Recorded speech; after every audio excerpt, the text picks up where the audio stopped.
Siapapun yang mengatakan kalau satu-satunya hal yang perlu ditakuti adalah rasa takut itu sendiri, pastinya belum pernah memainkan game ini. Selamat datang di Watch Mojo Indonesia. Dan hari ini kita akan menghitung mundur pilihan kami untuk 10 game first person terseram yang pernah ada.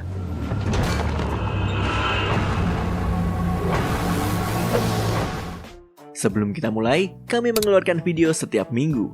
Jadi jangan lupa subscribe dan tekan tombol bel untuk mendapatkan notifikasi tentang video terbaru kami. Untuk daftar ini, kita akan melihat pada game first person yang begitu menyeramkan. Baik itu first person shooter ataupun walking simulator. Selama itu bisa menakuti kebanyakan dari kita, itu akan masuk dalam kategori ini. What have you got here? Nomor 10, Fear.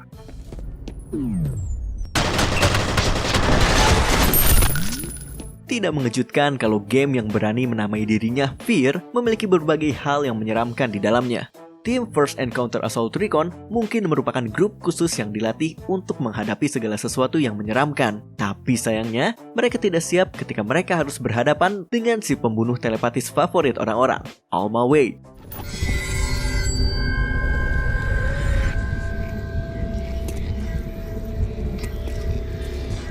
Kemudian, pemain akan mengalami berbagai halusinasi yang menakutkan. Tidak semua hal bisa dibantai menggunakan senjata api. Pastikan lampumu menyala dan berdoalah Alma sedang dalam mood yang baik.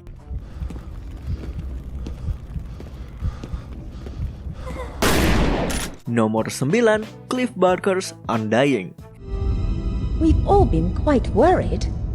Ketika EA meminta berkonsultasi kepada Cliff Barker dari Hellraiser untuk game horror terbaru mereka, para gamer langsung tahu kalau mereka akan mendapatkan mimpi buruk. Dan hasilnya tidak mengecewakan.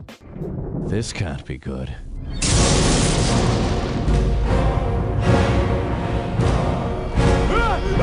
Dalam Undying, kita mengikuti cerita menyeramkan dari seorang paranormal fanatik, Patrick Galloway, untuk mengungkap misteri mansion Irlandia yang menyeramkan milik temannya. Apa yang dia temukan adalah plot gila yang melibatkan anak-anak melakukan ritual gaib dan membawa kutukan yang tidak berakhir, di mana Galloway harus mengakhirinya. You know what, Jeremiah? You talk too much. Nomor 8, Condemned Criminal Origins.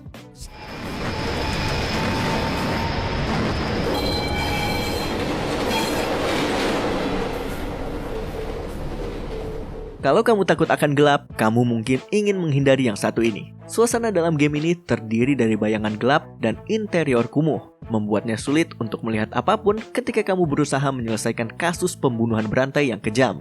Mengejar sang pembunuh berantai yang gila, agen FBI Ethan Thomas menemukan dirinya dalam sebuah jaringan konspirasi kekerasan. Thomas, over here. This might not have been a good idea. Pemain harus memecahkan teka-teki forensik yang mengerikan untuk memahami crime scene sambil melawan para orang gila ini dengan apapun yang bisa mereka gunakan. Developer game ini mendeskripsikan combat sistemnya sebagai visceral, atau kita bisa menyebutnya bikin mual. Thomas, you have looked into the face of hate, the visage of evil. Nomor 7, Soma. Give me a minute! But you're a robot! Really? The robots have legs, hands, a face. You're delusional. Okay, calm down. Banyak game yang membuat si protagonis untuk mencoba menyelamatkan dunia. Tapi di sini, pemain dipaksa untuk menghadapi realita di mana dunia sudah dihancurkan. Setelah terbangun di Pathos 2, sebuah science facility bawah laut, Simon Jarrett menemukan kalau permukaan planet sudah tidak bisa dihuni karena serangan meteor. Hey, could you maybe help? I need to get to Theta. Make yourself useful. Yang lebih buruk, tempat ini dihuni oleh makhluk cyborg mutan. Yang membuat Soma menyeramkan adalah bagian bawah lautnya. Dengan minimnya cahaya, membuat kita sulit untuk melihat bahaya sebelum terlambat. Sorry about before, Brandon. Sorry we couldn't let you rest in peace. Nomor 6, System Shock 2. You're safe for the time being. You're recovering from the effects of surgery and will be unable to remember any of the events of the last few weeks. AI jahat mungkin merupakan topik yang sudah terlalu sering digunakan. Tapi pada saat game System Shock pertama kali keluar, itu merupakan topik yang masih baru. System Shock 2 berhasil membuat si penjahat Shodan lebih kompleks dan menakutkan. Semua itu sambil memaksa pemain untuk bekerja sama dengan si komputer yang tidak bisa dipercaya ini untuk mengalahkan monster yang dia buat sendiri. You tear our very flesh with no thought of compassion. Do you think we will sit idly by? Eksperimen ini bermutasi dengan salah sampai-sampai tidak bisa dikendalikan oleh Shodan, dan itu adalah tugasmu untuk menghentikan mereka.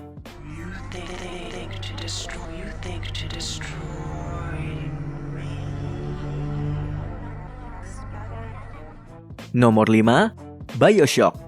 I chose Rapture.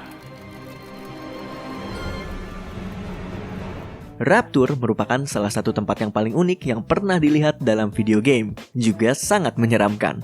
Bobrok dipenuhi dengan maniak obat-obatan dan eksperimen genetik. Dunia yang kita lihat dalam BioShock merupakan mimpi buruk yang indah.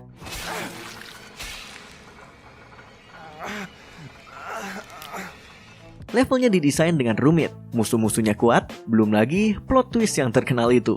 Game ini menjadi standar baru untuk video game, dan ini masih sangat berpengaruh setelah lebih dari 10 tahun perilisannya.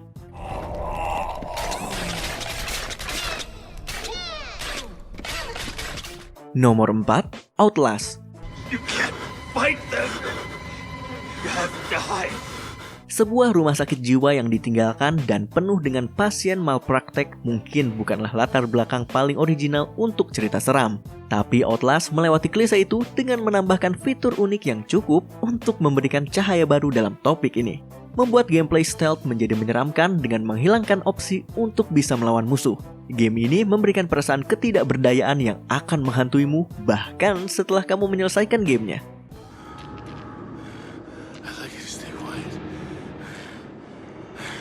Kamu akan mengeksplor daerah yang benar-benar gelap hampir di setiap waktu. Dan kamu akan membutuhkan baterai yang harus kamu gunakan secara bijak. Menggunakan baterai berlebih dan kamu akan menemukan dirimu disergap oleh penghuni Mount Massive yang siap membunuhmu.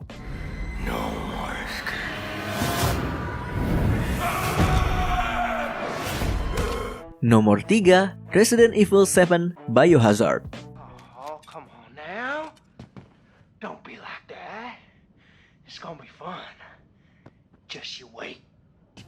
Pernah menjadi ikon horor, Resident Evil telah kehilangan arah dalam hal horor untuk beberapa waktu sampai dia dihidupkan kembali pada tahun 2017. Biohazard tidak membutuhkan pengetahuan dari cerita Resident Evil yang kompleks. Itu satu hal yang baik. Kembali ke asal mula franchise ini, pemain harus menginvestigasi sebuah rumah menyeramkan yang dipenuhi monster.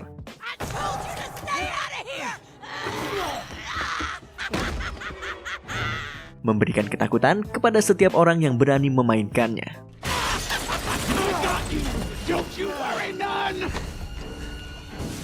Nomor 2, Amnesia: The Dark Descent. Alexander, is it inside the castle? In a manner of speaking. Ini adalah game yang pertama kali mempopulerkan gaya bermain di mana kamu tidak bisa melawan. Amnesia memaksa pemain untuk menjadi ahli dalam berlari dan bersembunyi. Sang karakter utama, Daniel, terbangun dalam sebuah kastil gotik tua. Satu-satunya petunjuk adalah sebuah note yang ditulis untuk dirinya sendiri, mengatakan kalau dia telah menghapus ingatannya. Meski begitu, pemain masih berusaha untuk mencari tahu masa lalu seperti apa yang Daniel ingin hapus, sampai mereka berharap untuk membiarkannya dan kabur selagi masih bisa. Kalau kamu pernah bertanya-tanya, video game seperti apa yang akan dibuat oleh Edgar Allan Poe, Amnesia adalah jawabanmu. It's like Orpheus descending into the underworld. Are you hiding something? What do you mean? Never mind. Nomor 1, Alien Isolation.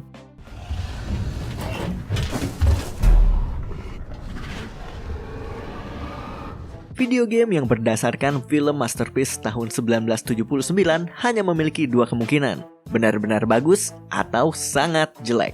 Tapi, penjelmaannya yang terbaru ini berhasil menyentuh keseraman dari film originalnya. Kita mengikuti anak perempuan dari Ripley, Amanda, saat dia mencoba untuk mencari tahu apa yang terjadi dengan ibunya. Isolation menangkap dengan sempurna kengerian dari terjebak dalam sebuah stasiun ruang angkasa dan diburu oleh xenomorph.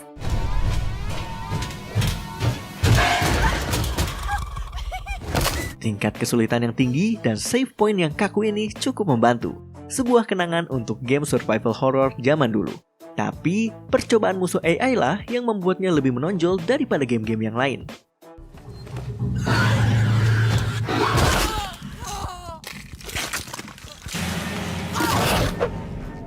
Apakah kamu setuju dengan pilihan kami? Cek juga video keren lainnya dari WatchMojo Indonesia. Dan jangan lupa subscribe untuk mendapatkan notifikasi tentang video terbaru kami.